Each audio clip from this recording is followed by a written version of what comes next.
Bem, então o assunto de hoje vai ser visualização, gráficos. Então, primeiramente, vamos voltar no plot, que é um dos mais utilizados para fazer os gráficos, né? Então aqui o help da função, algumas propriedades. Então vamos supor que queremos fazer o gráfico de uma parábola.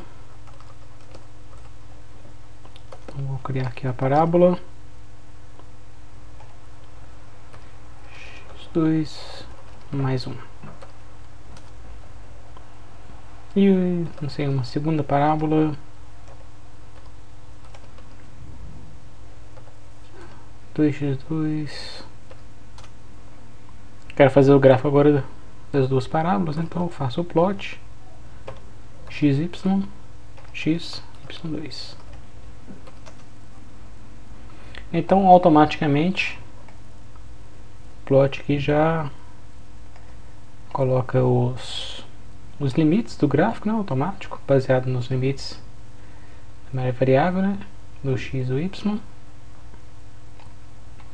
E automaticamente ele já setou também duas cores, né, para as linhas dos dois gráficos. Então voltando aqui, então eu coloco x, y e outro x e y. Se eu usar o comando legenda, então eu posso colocar aqui a legenda para cada um deles, parábola 1 e parábola 2. Então vou colocar a equação da parábola.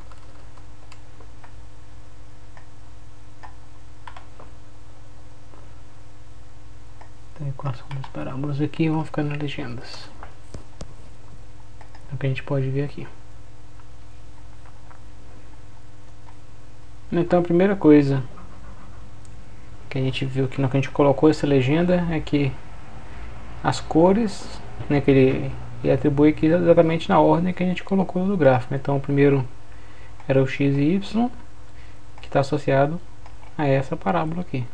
Então o primeiro argumento da legenda é o primeiro par, a primeira curva do gráfico. E o segundo, a segunda string aqui, o segundo parâmetro, é para o segundo gráfico. E o que eu vi aqui, a legenda ela ficou em cima aqui da linha do gráfico. Então, se eu quiser trocar isso, tem como trocar. Então, posso dar uma olhada aqui no help do comando legenda, e aqui ele fala que um dos parâmetros que eu posso colocar é a posição. Então aqui, location. E tenho essas opções aqui. Então vamos supor, eu quero colocar aqui no topo na esquerda, né, Northwest. Então eu tenho que passar como último lugar aqui location e depois o Northwest. E aí a legenda foi parar no topo à esquerda, né? Então basta a gente olhar o help do comando legenda e tem aqui quais são as opções. Eu posso inclusive colocar a legenda do lado de fora da caixa, né?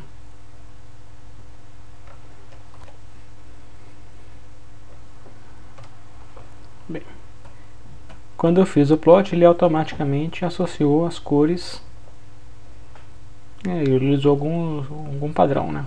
Como a gente viu, a gente pode especificar na mão qual cor que a gente quer, né? Então se eu quero colocar uma curva azul, uso B. Se eu colocar outro vermelho, uso R de red. Então fica uma azul e a outra vermelho. Eu posso também mudar a espessura da linha, né? Eu posso achar que essa linha está muito fina e quero trocar a espessura. Então eu tenho que colocar um novo parâmetro, né, que vai ser a largura dessa linha. Então vamos colocar aqui 5. Aqui eu vou colocar a mesma coisa, 5.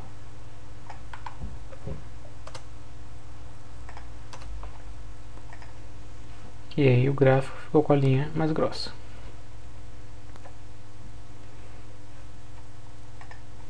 Agora algumas vezes pode ser, vamos supor que, cadê a minha parábola? Não. y2. Tá. Vamos supor que ao invés de ter uma parábola, eu tenho função de quarto grau, polinômio de quarto grau, x ao quarto. Tá bom. Ops. Faltou o ponto. Vai. Algo estranho com o teclado. Vamos ver se agora vai. Então, vamos supor que eu quero x à quarta. Bem, e o teclado está dando problema. Pronto, agora foi x à quarta.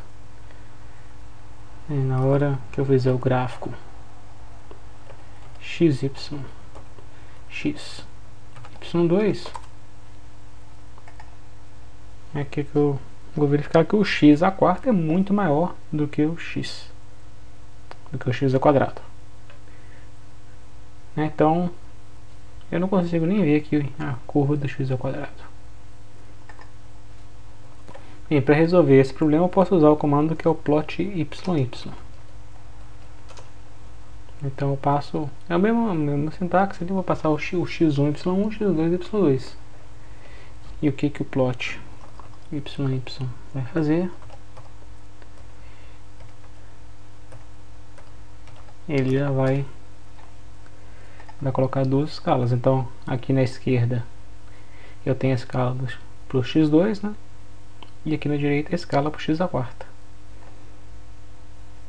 Então eu coloco os dois aqui em duas escalas diferentes, de forma que eu consigo ver os dois gráficos em um só.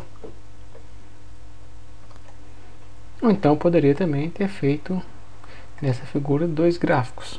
Então, para fazer dois gráficos ou mais do que dois, né, na mesma figura, eu uso o subplot.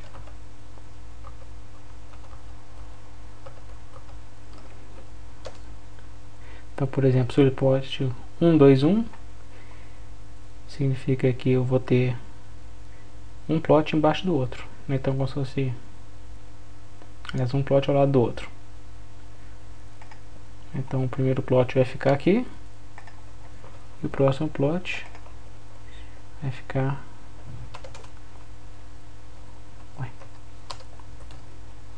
subplot 1, 2, 2 e o outro plot aqui do lado.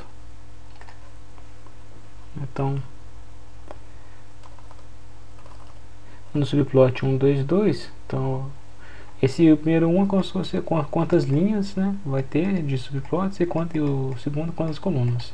E aqui qual que é o elemento, qual que é o índice do gráfico, do subplot aqui da figura.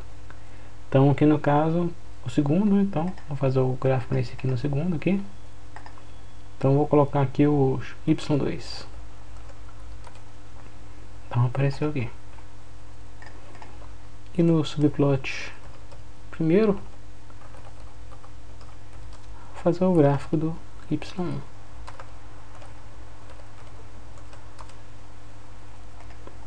Então tá aí. Então eu posso fazer dois gráficos assim, um lado do outro, ou um embaixo do outro, né? Se eu colocasse aqui um subplot 2, 1, 1, então eu ia fazer o gráfico um embaixo do outro, ou um em cima do outro.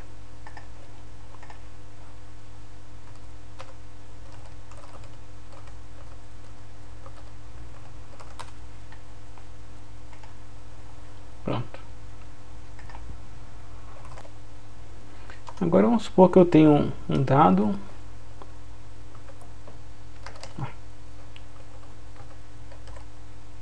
Vamos colocar aqui, vamos supor que o x é 1, 3, 5, 2, 4, 3, 2, 5, 7. Então esse aqui é meu x, que é alguma medida aí, não sei, valor de alguma coisa, seja lá o que for. Eu posso fazer o desenho do x, né, usando o plot, para fazer o gráfico dele mostrando aqui o plot. Então ficou aqui embaixo, aqui, né? Vou fechar a figura, close, e quando eu fizer agora o plot, abrir uma figura nova. Não tá aqui.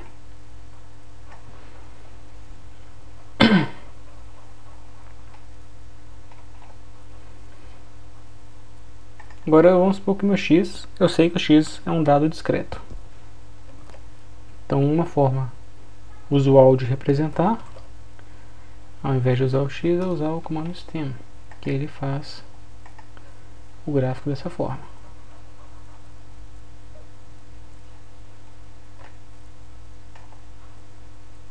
Então ele mostra aqui um sinal discreto, né, dos valores do x em cada um dos instantes, para cada n.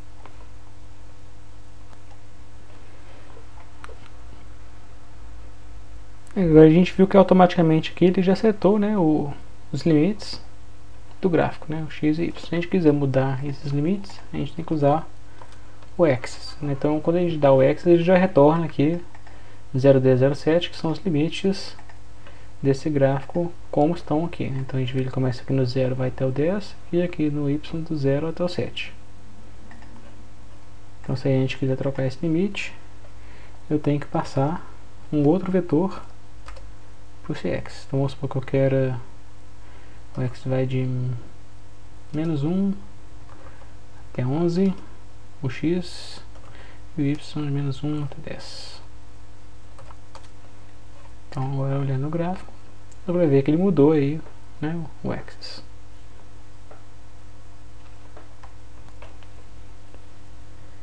Agora a gente olhando aqui, a gente vê que ele colocou automaticamente no x aqui os valores 0, 2, 4, 6, 8 e 10. Então não apareceu aqui 1, 3, 5.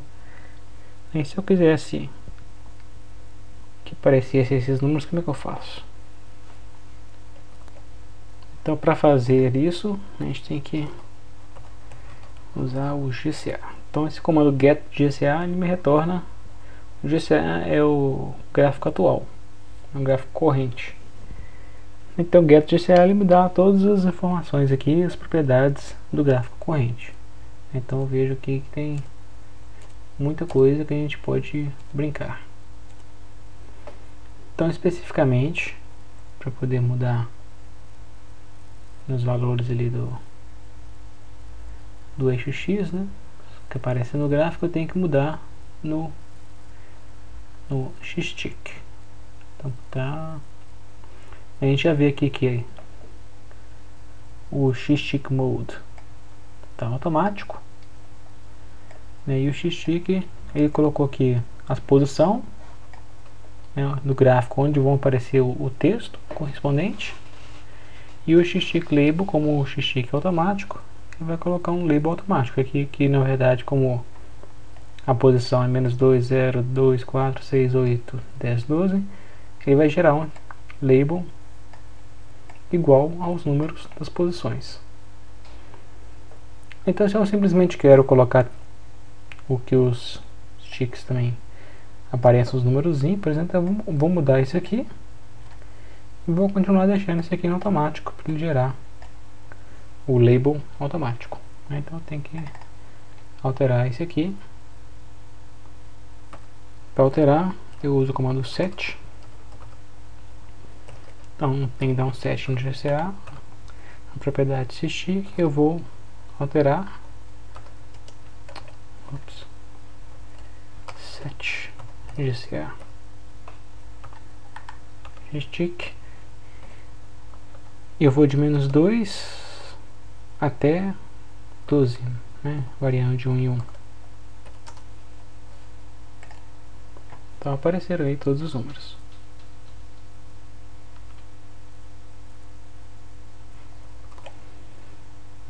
Então como está no modo automático, ele já pega as posições que eu coloquei e automaticamente gera um texto, e esse texto é o número, né? Então um texto com número 1, 2, 3, etc. Se eu quiser eu posso colocar um texto qualquer aqui, como por exemplo A, B, C, D. Então para fazer isso eu tenho que mudar o tick label.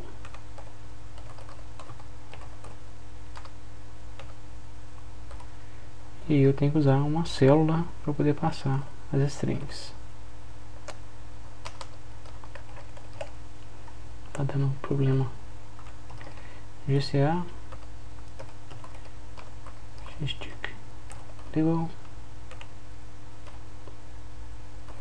Então vamos supor que Quero colocar a string A para 1, depois o outro vai ser B, depois o outro vai ser C, o outro vai ser D. Eu posso colocar uma letra para cada um, né, para cada uma das posições, não um texto qualquer. Ou então, se eu colocar menos letras do que os xticks, ele vai começar a repetir. Então, o que aconteceu aqui? Então, ele colocou A, B, C, D, E, depois começa a repetir A, B, C, D, E, A, B, C, D, E, né, ficou repetindo. E como eu falei, esse aqui é um texto qualquer, né? Eu poderia ter colocado qualquer coisa, né? Vamos colocar aqui um texto maior.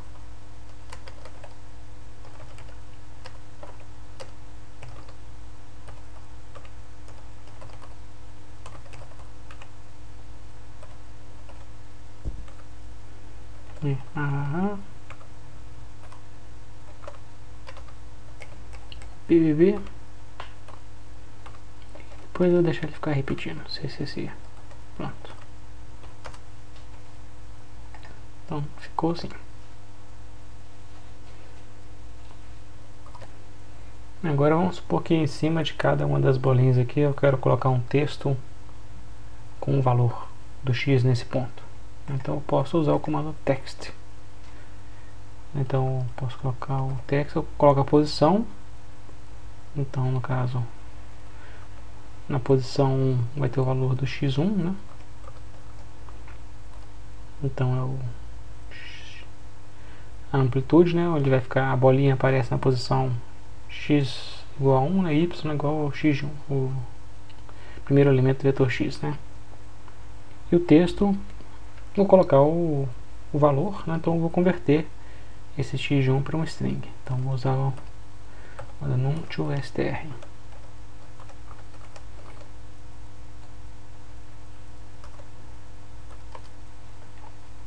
Então vamos ver. Apareceu aqui o 1, né? Também, mas ele está bem em cima da bolinha, né?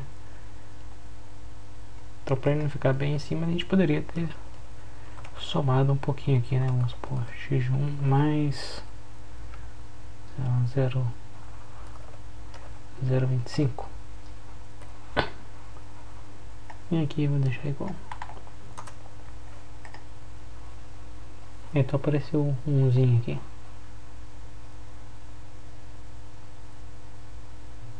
Eu poderia somar um pouquinho mais, né?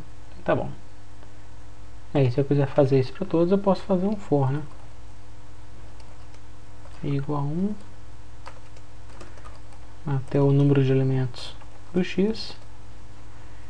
Aí eu vou fazer o text i x i mais colocar 0.3 num x i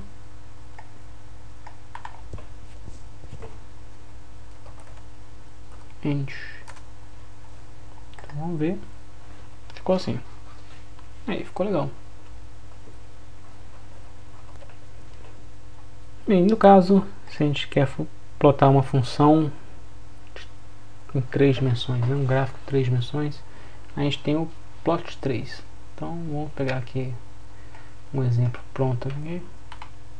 Gerar um t, variável t que varia de 0 a 10π, e vou fazer o gráfico. Então a dimensão x é seno, a dimensão y é cosseno e o θ na dimensão z. Então como é que ficou o gráfico? Então apareceu aqui na dimensão z t, né? O x e o y.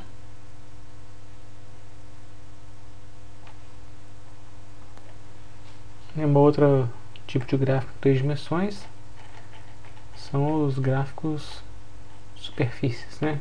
O que a gente chama de mesh. Então vou pegar aqui também um exemplo pronto. Então a gente usa o comando mesh grid, ele gera um grid onde o x e o y variam de -8 até 8, de meio em meio. Então vai criar uma matriz para o x e uma matriz para o y. Os valores variando de -8 a 8 de meio em meio. E o y, mesma coisa.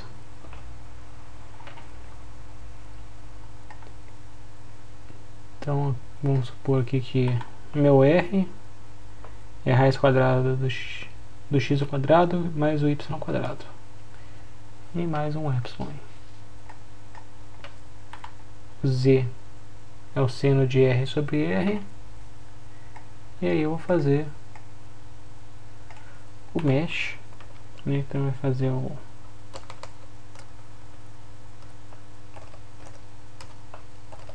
mesh x, y, z.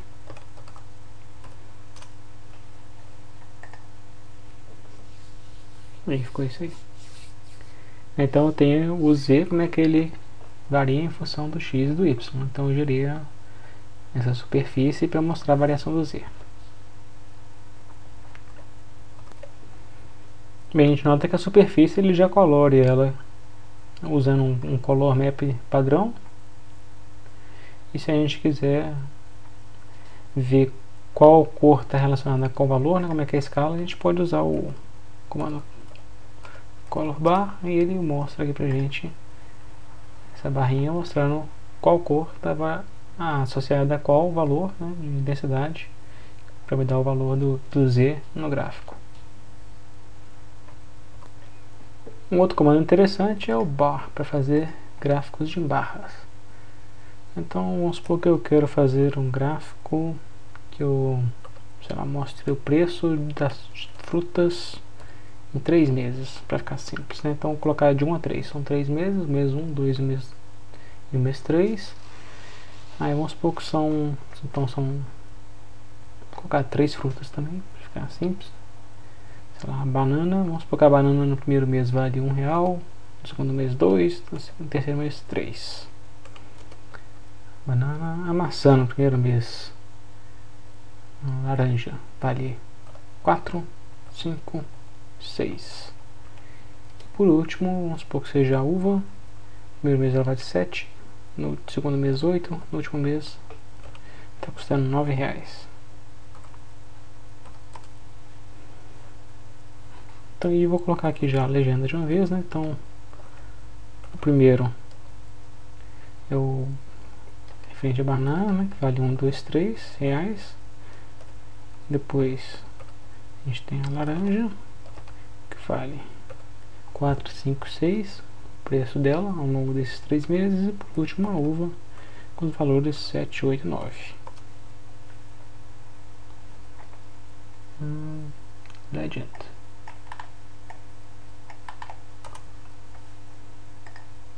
E aí a gente vê o gráfico. Então veja que o preço da banana no mês 1, no mês 2 e no mês 3, da laranja e da uva. Um outro gráfico que pode ser útil é o gráfico de pizza, que é o pie chart. Então o que eu tenho que passar aqui comparando são os percentuais. Então vamos supor que eu quero dividir as fatias, uma fatia de 20%, a outra de 30% e a outra de 50%. Então eu passo os 3 valores e ele gera o gráfico 20, 30 e 50. Um outro tipo de gráfico interessante é o Area. E para isso a gente tem que passar os dados na forma de colunas. Então vamos supor que a gente tem o X variando de 1 a 10. Então vou colocar na forma de coluna. O Y, vamos colocar, sei lá, 2 vezes X. E vou fazer o Y2 como sendo x ao quadrado menos o x. Aí agora eu vou fazer o gráfico do area. Então eu vou juntar aqui o x com x e aqui o y com y2. Então o resultado do gráfico está aqui, né? Então é como se fosse o gráfico daquela curva normal, só que ele colore a área embaixo da curva, né? E a gente tem que lembrar que cada um dos dados eu tenho que passar cada um deles na forma de coluna. E outra forma muito comum de visualização de dados é fazer uma imagem de uma matriz. Então vamos supor que a gente tem uma matriz, vou colocar aqui a matriz mágica. Essa matriz mágica.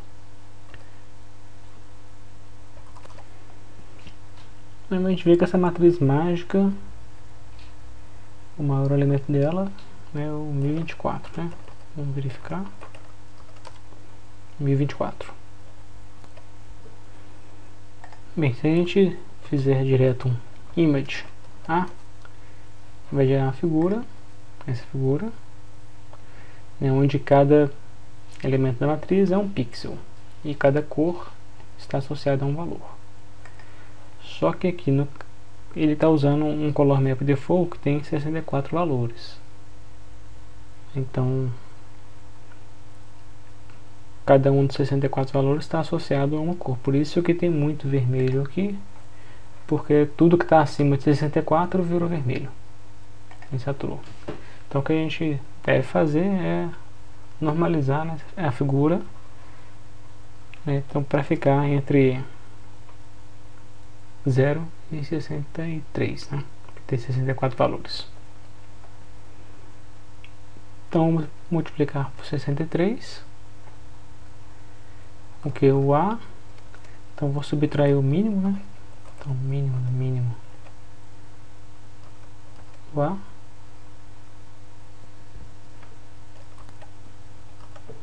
Isso eu vou dividir pelo máximo menos o mínimo.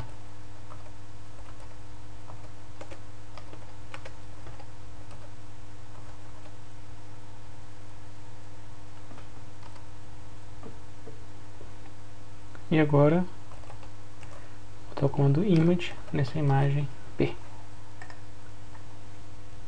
E agora sim.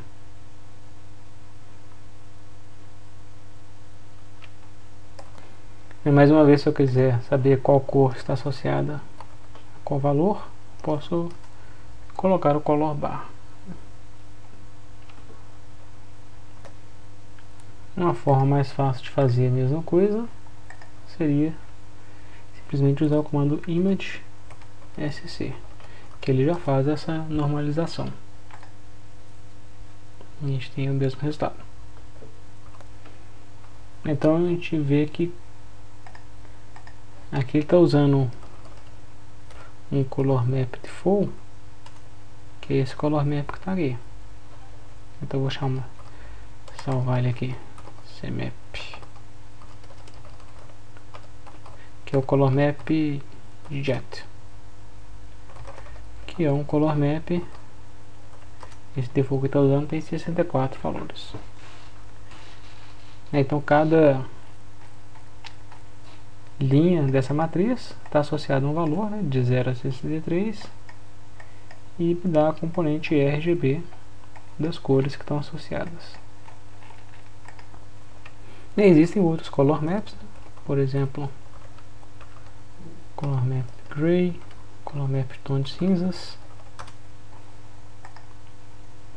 Então, usando o color map gray, a imagem fica assim. Ou, se eu preferir, eu posso gerar o color map na mão. Então vamos supor que eu quero gerar um color map em tons de cinzas, que vai ser, então vou colocar um com 256 níveis. Então os números têm que estar entre 0 e 1, então vou dividir aqui por 255 e vou replicar essa coluna 3 vezes, formar uma matriz, né, 256 por 3. Vou usar agora esse color map. Então tá aí o resultado. Bem, então vamos ficar por aqui. A gente já viu algumas formas de visualização, existem outras mais, né? E lembrando que a gente sempre pode dar uma olhada no help para ver funções, né,